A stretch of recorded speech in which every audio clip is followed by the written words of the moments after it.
김명준의 뉴스파이터 오늘 함께 하실 분들을 소개해드리겠습니다. 수요일엔 헤이 브라더 진진 형제와 함께합니다. 최진봉 성공회대 교수, 최진영 변호사, 하재근 사회문화평론가, 손정혜 변호사, 그리고 방송인 이담 아나운서 이렇게 5분과 함께합니다. 어서 오십시오. 네, 안녕하십니까. 네. 지금 대한민국도 지금 전국에 비가 내리면서 정신이 없는데 전 세계도 지금 바삐 돌아가고 있는데요. 첫 번째 가볼 나라는 어딜까요? 이담 아나운서. 우리나라부터 한번 살펴보겠습니다. 그 한 아파트 단지 입구에서요, 그 차량 출입용으로 이렇게 차단봉 같은 게 있잖아요. 그렇죠. 근데 그 차단봉이 자꾸만 고장이 난다는 거예요. 대체 왜 이게 고장이 나는 걸까? 왜 자꾸 망가지는 걸까 했는데 다 이유가 있었습니다. 영상으로 함께 보시죠. 아파트 단지 입구입니다. 차량 한 대가 잘 지나가나 싶더니 차단봉을 툭 건드리죠. 이게 왼쪽으로 나가려고 하다가 갑자기 가운데로 저렇게 나가버리니까 오른쪽 차단봉에 걸린 겁니다. 그리고 또 다른 시각입니다. 이번에는요, 오토바이 한 대가 쌩 하고 지나가다가 차단봉에 부딪혀버리죠. 이건 역주행입니다. 그리고 이번엔 늦은 밤입니다. 차 한 대가 들어오죠. 택시인데요. 비상 깜빡이를 켜보지만 차단기가 열리진 않고 있습니다. 그러자 조수석에서 승객이 내려서는 열어주세요 하고 부탁하는 줄 알았는데 그냥 차단봉을 밀어버립니다. 지금까지 본 이 3가지 상황 모두 한 아파트 단지 입구에서 벌어진 일입니다. 차단봉은 죄가 없는데 말이죠. 그러니까요. 차단봉 얘기 나온 김에 최진봉 교수님, 이거는 진짜 너무하잖아요, 이거는. 너무하죠. 다 복라인들인데요. 복라인 괜찮네요. 네. 복라인인데 저는 그러니까 지금 보시는 것처럼 저렇게 말도 안 되는 행동을 해가지고 차단봉들을 많이 파손을 하는 바람에 저걸 일부러 다 찍어놓은 거예요.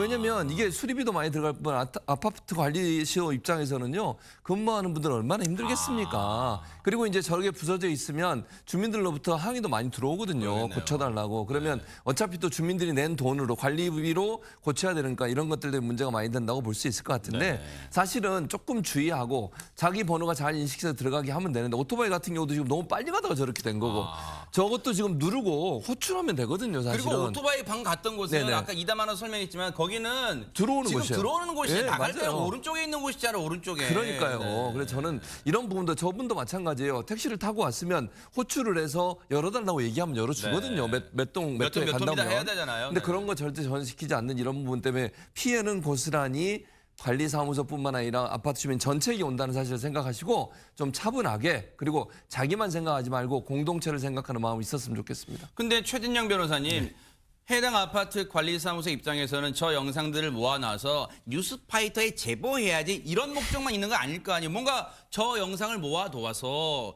저 차단봉도 한두 푼이 아닐 거 아니에요. 이거 어떻게 됩니까? 법률적으로 봤을 때 이것은 고의적으로 하는 부분이 분명히 보이는 것 같습니다. 그렇다고 하면은 형법상 재물 손괴죄. 그런데 이 부분 같은 경우에는 지금 아파트니까 그냥 손괴죄인데 예를 들어서 손으로 하는 것이 아니고 차로 그냥 밀어버렸다. 네. 그러면 차량은 위험한 물건이라고 법원은 판결을 하고 있습니다. 그럼 위험한 물건을 휴대해서 저렇게 할 경우에는 단순 손괴가 아니고 특수 손괴가 되고 나아가 아파트가 아니고 가끔씩 보면은 시청 아니면 주민센터 이런 데도 있잖아요. 그렇죠. 그렇게 되면은 이거는 공용건조물 손괴죄가 돼가지고 형이 확 올라갑니다. 아무리 열받아도 저렇게 하다가는 잘못하면 콩밥 먹을 수가 있는 것 같은데요.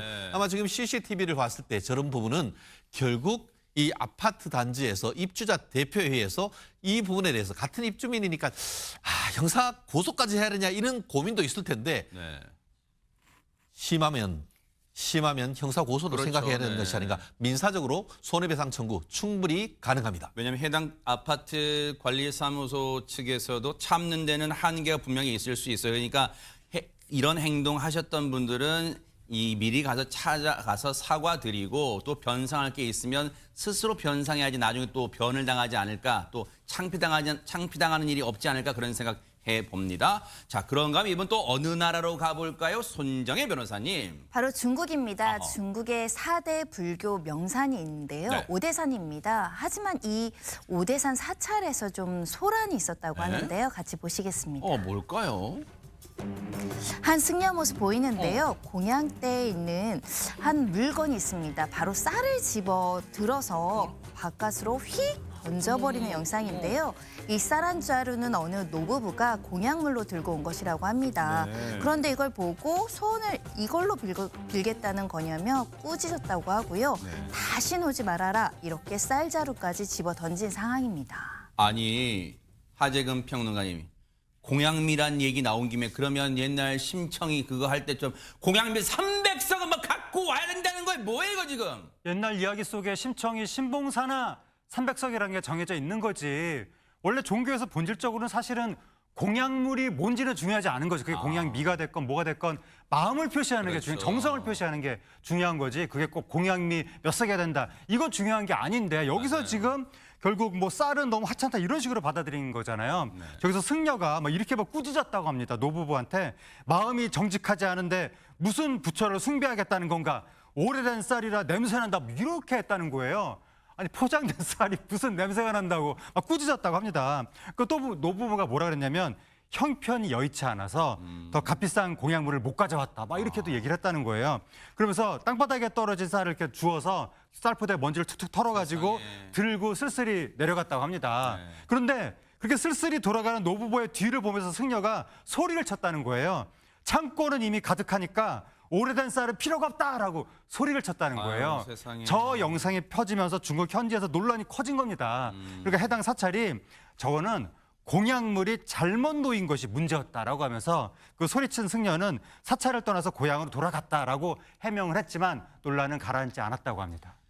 공약물 뭐 표현은 다 다르겠습니다만 헌금이든 공약물이든요. 그 액수 많고 적음이 중요한 건 아니잖아요. 정말 진정으로 드리고 그리고 진심으로 기도하는지 그게 중요한 거 아닐까요?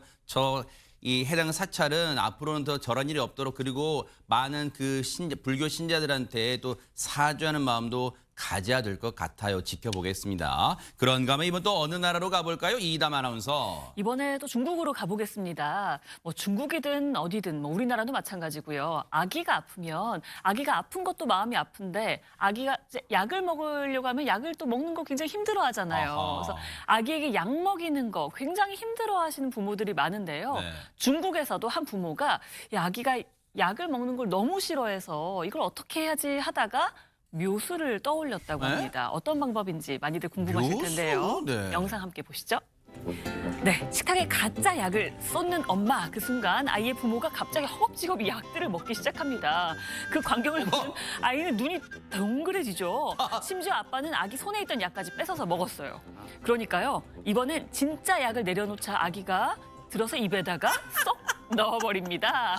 약을 먹이기 위한 부모의 기발한 작전이 아주 대성공했습니다. 네. 아니 혹시 앞부분 잘 못 보신 분들은 영상 자 다시 한번 갑시다. 제작진 자 다시 한번 영상 갑니다. 자 보세요. 네 갑니다. 그거 보시면 자 저렇게 가짜 약을 쏟아요. 와 대박 사건. 아 이렇게 내가 먼저 먹어야지. 엄마 아빠 다 먹을 거야. 다 먹는다.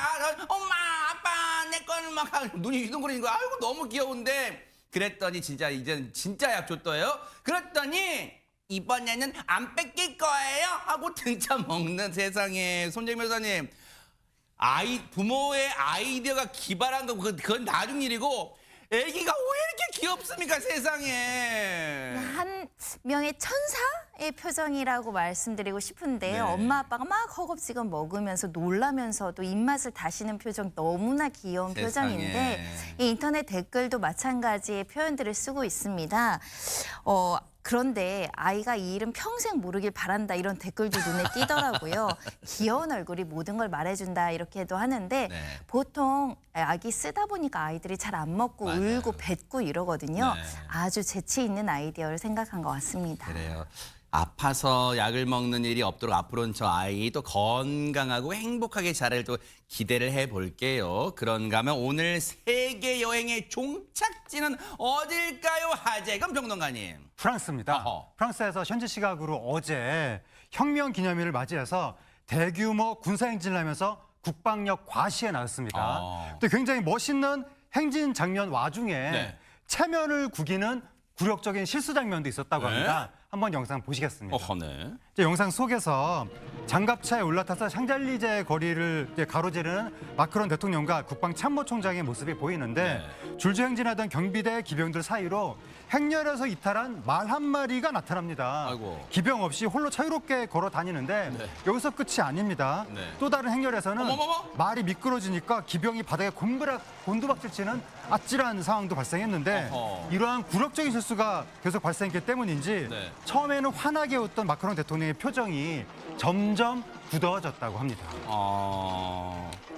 아니 혹시 최진영 변호사님 저 말들이 배가 고팠을까요? 나 밥 줘, 나 밥 안 주면 나 진짜 행렬 안 할 거야. 막 그런 거 왜 그랬을까 진짜.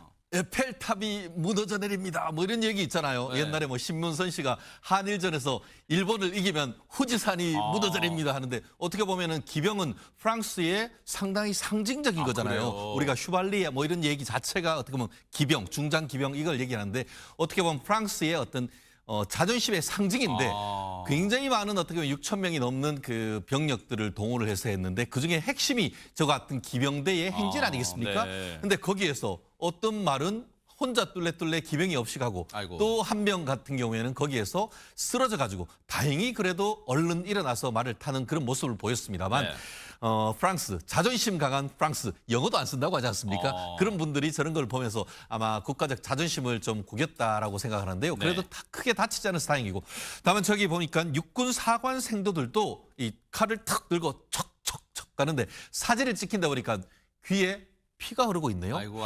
혹여 이게 저렇게 하다가 저 날카로운 칼날에 아이고. 좀 다친 것이 아닌가 싶은데 지금 봤더니만 그 병력 7천 명 동원됐고 인도네시아 대통령을 비롯해서 국내외 외빈을 초대해서 국력을 과시하려고 했었는데 네.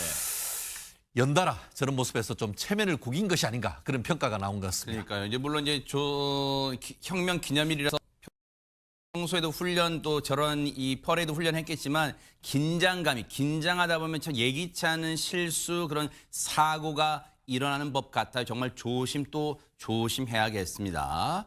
자, 지금 시각 이제 6시 4분을 막 넘어섰습니다. 지금 여러분께서는 매일 오후 5시 50분에 방송되는 김명준의 뉴스파이터와 함께하고 계십니다.